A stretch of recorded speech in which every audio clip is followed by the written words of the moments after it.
ज्ञानतिमिरान्धस्य ज्ञानाञ्जनशलाकयः चक्षुरुन्मिलितं येन तस्मै श्रीगुरुवे नमः। हरे कृष्णा। आज गीता श्रृंखला के सत्र क्रमांक 305 में आप सभी भक्तों का हार्दिक स्वागत है। आज हम श्रीमद् भगवद गीता के 9वें अध्याय के जो कि है परम गुह्य ज्ञान श्लोक क्रमांक 9 का अध्ययन करेंगे। आइए, श्लोक इस प्रकार है। न समामतानि कर्माणि निबन्धन्ति धनंजय उदासीनवत् आसीनम असक्तम तेषु कर्मसु। अर्थात भगवान कहते हैं कि हे धनंजय, ये सारे कर्म मुझे नहीं बांध पाते। मैं उदासीन की भांति इन सारे भौतिक कर्मों से सदैव विरक्त रहता हूँ। क्या कहा है? हे धनंजय, ये सारे के सारे कर्म है वो मुझे नहीं बांध पाते और मैं उदासीन की भांति इन सारे के सारे भौतिक कर्मों से सदैव विरक्त रहता हूँ। भक्तों, अगर इस श्लोक का संबंध पिछले वाले श्लोक से देखा जाए तो पिछले श्लोक में भगवान ने कहा था कि संपूर्ण विराट जगत मेरे अधीन है, ये मेरी इच्छा से बारंबार स्वतः प्रकट होता रहता है और मेरी इच्छा से अंत में विनष्ट हो जाता है। उस श्लोक को सुनने के उपरांत अर्जुन के मन में जिज्ञासा उत्पन्न हुई कि हे भगवान, ये भौतिक जगत अगर आपसे उत्पन्न होता है, आपके कार्यशैली में आता है, तो आपकी देखरेख में संपन्न होते हैं, तो क्या आपको भी इसका हिस्सा बनना पड़ता है? अगर कोई व्यक्ति, सामान्यतः हम देखते हैं कि मुझे कोई कार्य करना है तो उसे मुझे इन्वॉल्व तो होना पड़ेगा। वहाँ पे गलत होता है तो मुझे उसे निर्देश देना पड़ेगा, नहीं ऐसा नहीं, ऐसा करो। कुछ एक स्थान से दूसरे स्थान पर वजन रखना है तो उसको उठाकर रखना पड़ता है। तो अब भगवान ने कहा कि सृष्टि मेरे निर्देशन में कार्य करती है, मेरी शक्ति है, मेरे द्वारा इसका सृजन और पालन बार बार संहार होता है। तो अर्जुन ने मन में विचार आया कि क्या भगवान आपको भी इसमें हिस्सा बनना पड़ता है? क्या आप भी इसमें सम्मिलित रहकर उस सृष्टि को चलायमान करते हैं? तो अर्जुन की उस संशय को दूर करते हुए, अर्जुन के संशय का निवारण करते हुए भगवान यहाँ पर कह रहे हैं कि ये सारे के सारे कर्म है वो मुझे नहीं बांध पाते। अर्थात भगवान है वो जन्म और कर्म से मुक्त है। जन्म कर्म समेत दिव्यम, भगवान का जन्म और कर्म दिव्य है। भक्तों, मैं उदासीन की भांति इन सारे कर्मों को सदैव विरक्त रहता हूँ। उदासीन की भांति सारे कर्मों से विरक्त रहता हूँ। अर्थात भगवान सृष्टि का निर्माण करते हैं, संहार करते हैं, पालन भी करते हैं, परंतु उसमें क्या घटित होते हैं उनसे प्रभावित नहीं होते।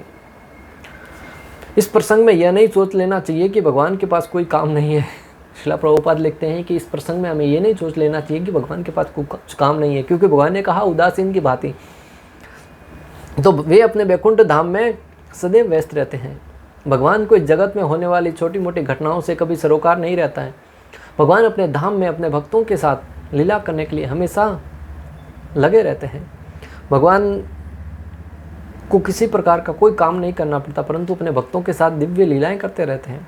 जिस प्रकार वो इस धरा पर अवतरित हुए थे, तब भी अपने सखाओं के साथ गायों को चराने के लिए जाते थे।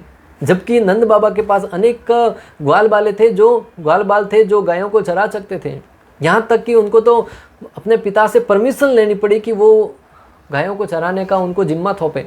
पहले तो बछड़े दिए गए और उनको चरा के अपने सखाओं के साथ जाते थे, वहाँ पर लीलाएं करते थे, एक दूसरे के साथ बैठ के भोजन करते थे, वहाँ अनेक प्रकार के गेम खेलते थे, अनेक लीलाएं करते थे, अनेक राक्षसों का वध करते थे, कभी धेनुकासुर का, कभी प्रलंबासुर का, ऐसे राक्षसों का वध करते रहते थे। सुबह जाते थे, माता यशोदा अच्छे से उनको नहला धुला कर नए वस्त्र पहना कर भेजती थी।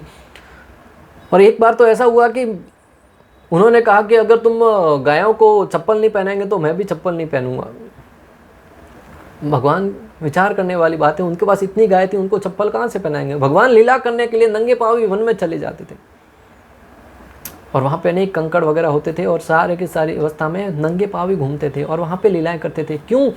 क्योंकि पृथ्वी देवी को स्पर्श कराने के लिए, कि वो पृथ्वी देवी है भगवान की भार्या के रूप में, और भगवान श्री कृष्ण उस पृथ्वी देवी चाहती थी कि भगवान उनको स्पर्श करें। तो भगवान बिना किसी बहाने के तो ऐसा करेंगे नहीं, तो बहाना चाहिए था। उन्होंने गौ माता का बहाना बना के लीला करी, छोटी छोटी लीलाएं अनेक करी। भक्तों, मैं आपको जो बताना चाह रहा हूँ कि भगवान जिस प्रकार इस धरा पर अवतरित हुए तब अनेक लीलाएं करी, उसी भांति अपने गोलोक धाम में भी कभी ऐसे हमेशा कभी ऐसे बैठे नहीं रहते हैं कि ऐसा नहीं कि भगवान के पास कुछ काम नहीं है। कि भगवान है वो उदासीन है, सदमे में चले गए हैं। नहीं, भगवान है वो हमेशा नित्य अपने भक्तों के साथ लीलाएं करते रहते हैं। ब्रह्म संहिता 5.6 में कहा गया है, एवं ज्योतिर्मायो देवं सदम आनंदम परत परः आत्मा रामस्य तस्य अस्ति प्रकृति न समागम। ब्रह्मा जी कहते हैं कि मैं उस आदि पुरुष भगवान श्री गोविंद का भजन करता हूँ जो गोकुल के भगवान पर पारलौकिक परम देव हैं। गोकुल के लोक हैं, गोकुल लोक अर्थात गोलोक धाम, जहाँ पे गायों का निवास है, गायों के स्वामी भगवान श्री गोविंद का निवास स्थान है, समस्त देवों के परम देव हैं, शाश्वत परमानंद के स्वयं के स्व हैं, शाश्वत परम आनंद में रहते हैं। वे सभी वरिष्ठों में श्रेष्ठ हैं, सभी वरिष्ठों में अर्थात अनेक ऋषि मुनि तपस्वी जो भी सर्वश्रेष्ठ हैं, ब्रह्मा जी शिव जी उन सब में सर्वश्रेष्ठ हैं। और दिव्य लोकों के भोगों में व्यस्त हैं, और दिव्य लोकों का भोग करने में अर्थात भक्तों के साथ भोग करने में, जो भक्त उनको भोग ऑफर करते हैं, जो उनकी सेवा में लगे रहते हैं, उनको स्वीकार कर रहे हैं। भोज्य है, एकमात्र भोक्ता है वो भगवान है। भोक्तारम यक तपसाम सर्वलोक महाईश्वरम सुहद्यम सर्वभूतानाम ज्ञात्वा शांति मृच्छति।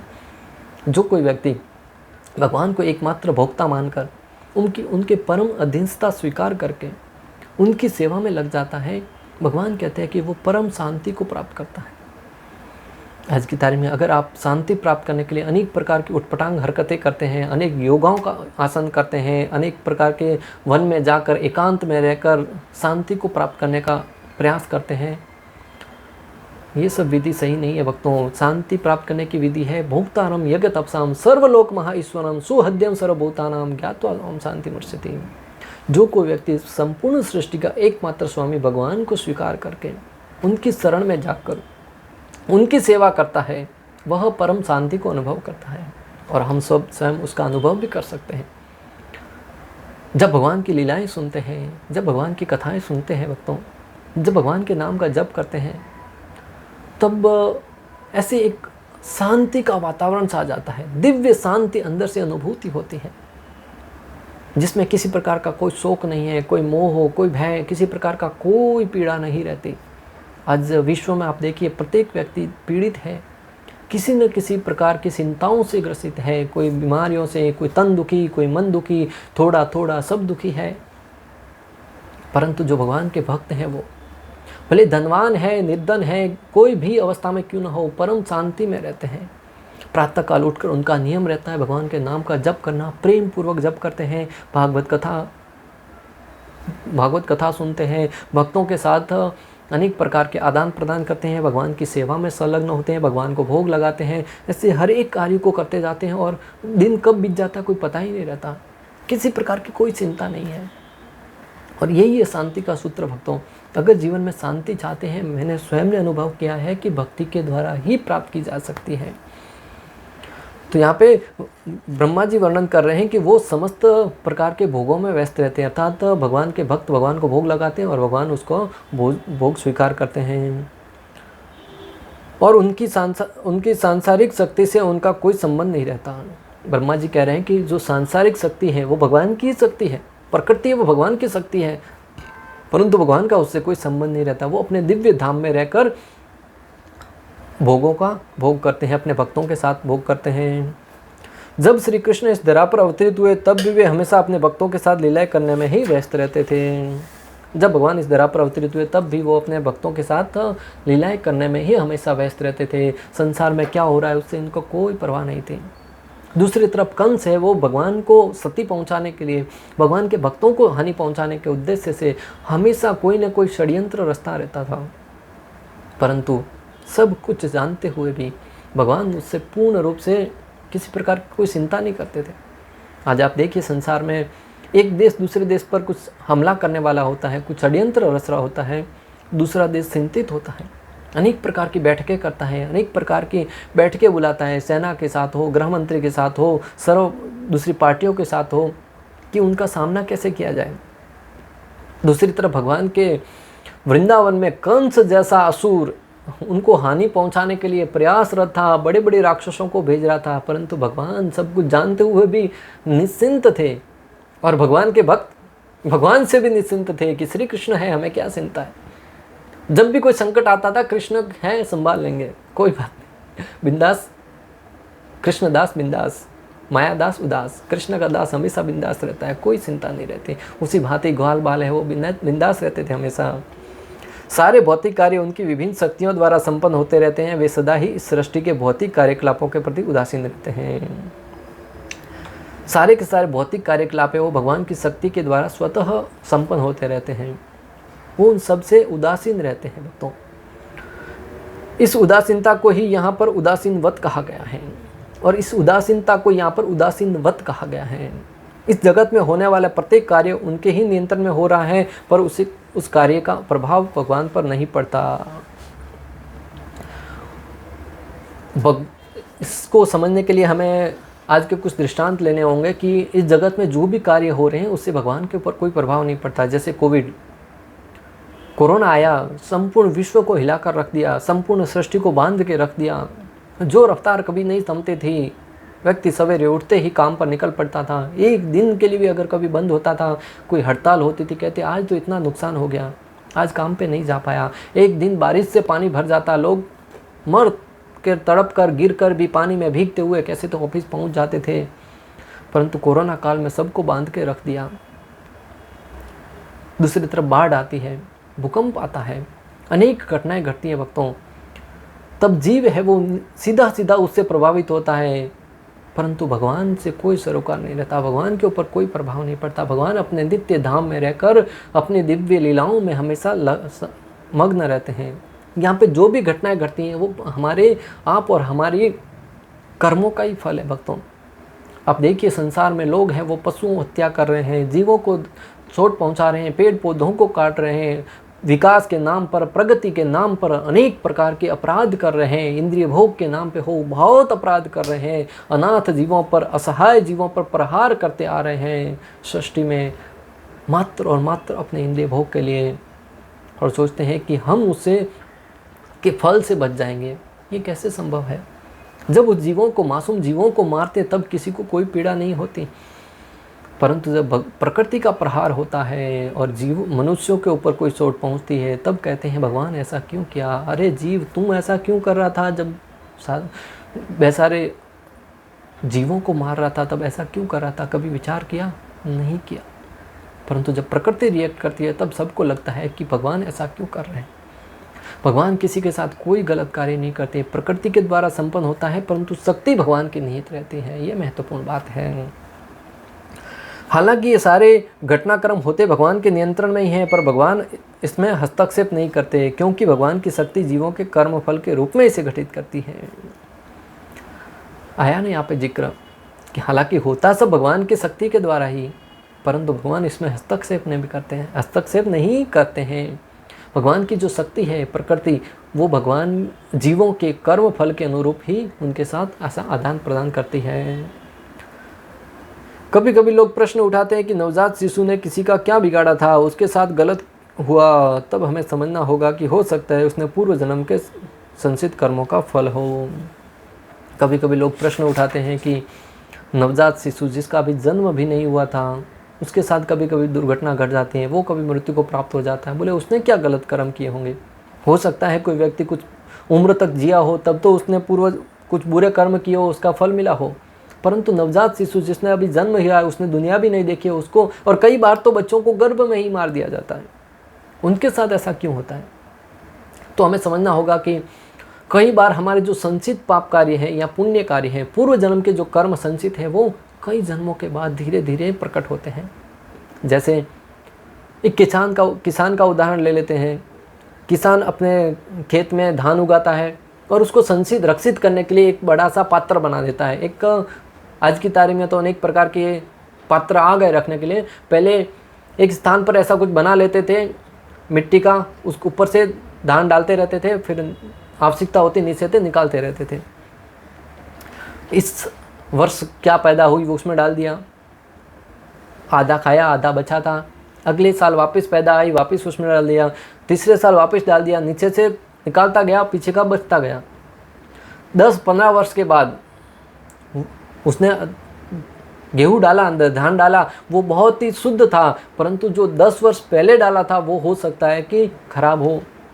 और जब किसान नीचे से निकालता है तब देखता है कि अरे अब की बार मेरी फसल तो अच्छी हुई थी, फिर ऐसा अन्न मुझे क्यों मिल रहा है।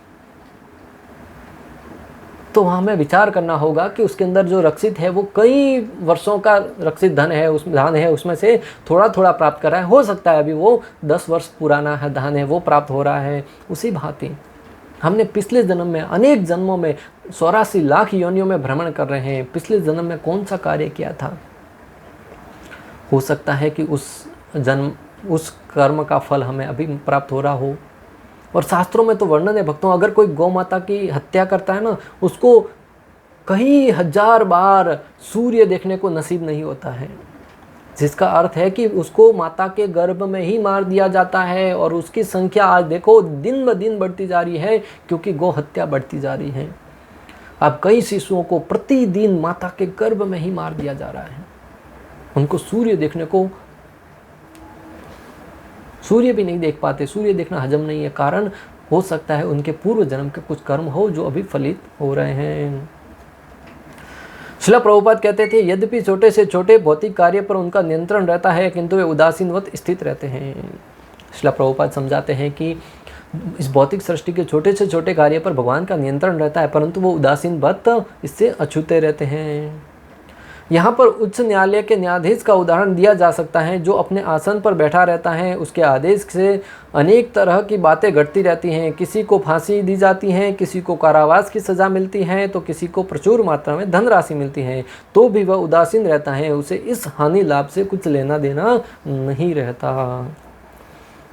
भक्तों, आचार्य गण है वो कितने कृपालु है, कितने महान है, हम पर दया करते हैं, हमारे समझने के लिए, यथारूप में समझने के लिए। कि हो सकता है कि हम भगवान के द्वारा बताए गए उदाहरणों को, सिद्धांतों को न समझ पाए। हम इस भौतिक जगत के दृष्टांतों द्वारा हमें समझा रहे हैं कि एक जो न्यायाधीश होता है वो अपने न्यायाधीश की कुर्सी पर बैठा रहता है। उसके सामने कोई व्यक्ति लाया जाता है, किसी ने दंड कुछ गलत काम किया उसको दंड देता है, किसी ने अच्छा काम किया उसको पुरस्कार देता है, किसी ने कोई गलत काम नहीं किया, गलती से लाया, उसको सज़ा के बदले मुक्त कर देता है। हर एक के साथ अलग अलग व्यवहार करता हुआ प्रतीत होता है। कोई व्यक्ति ने अच्छा काम किया, उसको उपहार रूप में बहुत सारा धन दे देते हैं। परंतु जो न्यायाधीश कुर्सी पर बैठा है वो उन सब से उदासीन रहता है। कार्य कर रहा है, परंतु किसको क्या फल प्राप्त हो रहा है, क्या सज़ा मिल रही है, क्या उपहार मिल रहा है, उससे उसको कोई लेना देना नहीं है। उसी भांति भगवान भी हो रहा है भगवान की अधिष्ठता में ही, भगवान की शक्ति के द्वारा, परंतु किसने क्या कर्म किए उसके अनुरूप उनको सजा मिल रही है, क्या कर्म किए उसके अनुरूप हमें फल मिल रहे हैं। भगवान उससे कोई सरोकार नहीं रहता। वेदांत सूत्र 2.9.34 में यहाँ कहा गया है, वैषम्य निर्धृणय न, वे इस जगत के द्वंद्वों में स्थित नहीं है। भगवान श्री कृष्ण इस जगत के द्वंद्वों में स्थित नहीं है।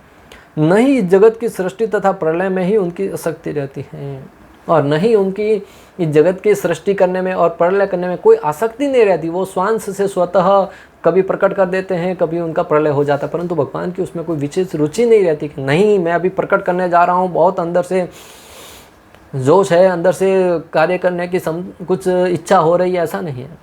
अभी किसी को मारने जा रहा हूँ, प्रलय करने जा रहा हूँ, बहुत उतावला हो रहा हूँ, नहीं, ऐसा कभी नहीं। भगवान इससे कभी आसक्त नहीं होते हैं। जिस प्रकार आचार्यगण दृष्टांत देते हैं कि जिस प्रकार एक नन्हा सा बच्चा नदी किनारे या कहीं भी खेलने जाता है, मिट्टी का कुछ घर बनाता है। आप जाइए कभी बीच के ऊपर तो खेलने जाते हैं, हम तो बातें करने में लग जाते हैं, बच्चे हैं वो स्वाभाविक अपना मिट्टी का घर बनाने लग रहे हैं। कुछ समय तक जब तक हम वहाँ पे बैठते हैं, 1 घंटा 2 घंटा, तब तक वहाँ पे बैठते हैं, मिट्टी के अनेक बर्तन बनाते हैं, घर बनाते हैं, वहाँ पे ऐसा कुछ बाउंड्री बनाते हैं, ऐसा अनेक प्रकार के बनाते हैं। और जैसे ही हम कहते हैं चलो बच्चों अभी घर पे जाएं, तब क्या करते हैं? क्या उसको लॉक लगा के आते हैं? नहीं, अपनी ही स्वयं के शरीर से उसको तोड़ देते हैं, ऊपर पाँवों से ऊपर कूदते हैं और उसको तोड़ देते हैं। और उसको तोड़ने में कोई उनको दुख नहीं होता है, वो प्रसन्न होते हैं, हंसते हैं।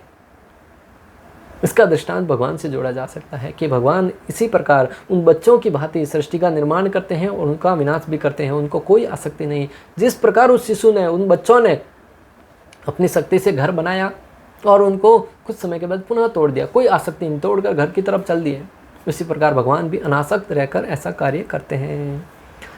सारे जीव अपने पूर्व कर्मों के अनुसार विभिन्न योनियां ग्रहण करते रहते हैं और भगवान इसमें कोई व्यवधान नहीं डालते हैं। सारे जीव हैं वो अपने पूर्व जन्म के कर्मों के अनुसार अलग अलग योनियां प्राप्त करते हैं, उसमें भगवान कोई व्यवधान नहीं डालते हैं। कभी कभी लोगों के मन में आ सकता है कि भगवान ने हमारे साथ अन्याय किया। जैसे इस जीवन में अगर कोई व्यक्ति धनी है तो निश्चित रूप से उसने बहुत मेहनत करी है, ऐसा हमें लग सकता है, पर वास्तव में ऐसा नहीं है। कई बार लोग कहते हैं हमारे साथ भगवान ने ऐसा गलत काम क्यों किया, गलत बर्ताव क्यों किया, गलत आदान प्रदान क्यों किया, हमें ही दुख क्यों दिए। जैसे दृष्टांत देते हैं कि कभी कभी विचार आता है, लोग देख सकते हैं कि कोई व्यक्ति धनवान है तो क्या उसने इस जन्म में बहुत मेहनत करी इसके लिए धन प्राप्त हुआ है। सामान्य व्यक्ति को ऐसा लग सकता है, लेकिन नहीं, अगर तत्व से देखा जाए तो मेहनत तो बहुत लोग कर रहे हैं, सब लोग मेहनत कर रहे हैं, परंतु उसमें से कुछ लोग ही धनवान बन रहे हैं, कुछ लोग मात्र अपनी आजीविका चला पा रहे हैं, कुछ लोग अपना घर चला पा रहे हैं, कुछ थोड़ा बहुत धनवान हो रहे हैं। ऐसा क्यों? आचार्यगण कह रहे हैं कि उसके पूर्व जन्म के संचित कर्मों के आधार पर, फल के आधार पर ही वो इस जीवन में सफलता प्राप्त करते हैं। कोई व्यक्ति कई योजना बनाता है, कई अनेक प्रकार की योजना बनाकर कार्य करता है, फिर भी सफल नहीं हो पाता है, बहुत पढ़ाई करने के बाद भी सफल नहीं हो पाता। दूसरी तरफ एक अनपढ़ व्यक्ति गांव से आता है, कुछ कार्य प्रारंभ करता है और थोड़े ही समय में धनवान बन जाता है। उससे तो बहुत ज़्यादा बुद्धिमान व्यक्ति लोग बैठे थे जिन्होंने प्रयास भी किया, परंतु नहीं हुआ कुछ। क्यों? क्योंकि उसके पूर्व जन्म के कर्म है, उसके भाग्य ने उसका साथ नहीं दिया था। इस प्रकार भगवान जीवों की विभिन्न अवस्थाओं के लिए जिम्मेदार हैं भी और नहीं भी हैं। इस प्रकार भगवान जीवों की विशेष सभी अवस्थाओं के लिए विशेष रूप से जिम्मेदार हैं भी और नहीं भी हैं। हैं किस प्रकार की वो शक्ति प्रदान कर रहे हैं, उनके लिए व्यवस्था कर रहे हैं, उनके कर्मों के आधार पर उनको फल प्रदान करें। और नहीं भी क्यों? क्योंकि वो तो अपने कर्मों के आधार पर ही फल प्राप्त करें। भगवान मात्र शक्ति के स्रोत हैं। कर्मों का फल प्राप्त होता है तो उस व्यवस्था को करने के लिए जिम्मेदार हैं, परंतु क्या उनको फल प्राप्त हुआ उसके लिए भगवान जिम्मेदार नहीं हैं। कर्मों के अनुसार क्या फल प्राप्त करना है, वो फल को अरेंजमेंट करने के लिए, व्यवस्था करने के लिए भगवान जिम्मेदार हैं, और क्या फल प्राप्त हो रहा है उसके लिए जिम्मेदार नहीं है, क्योंकि हमने जो बोया वही प्राप्त होगा। बबूल का पेड़ बोया है तो आम कहाँ से प्राप्त होगा भक्तों? आप खेत में जाके कुछ बो देते हैं अनेक प्रकार के दूसरे पेड़ पौधे और सोचते हैं कि उसके ऊपर आम आएगा, क्या पॉसिबल है? नहीं है। और अनेक प्रकार के समय के उपरांत हमें वो फल रूप में प्राप्त होते हैं, तब व्यक्ति सोचता है कि मैंने तो ऐसा कार्य किया ही नहीं था, फिर मुझे ये फल क्यों प्राप्त हुआ।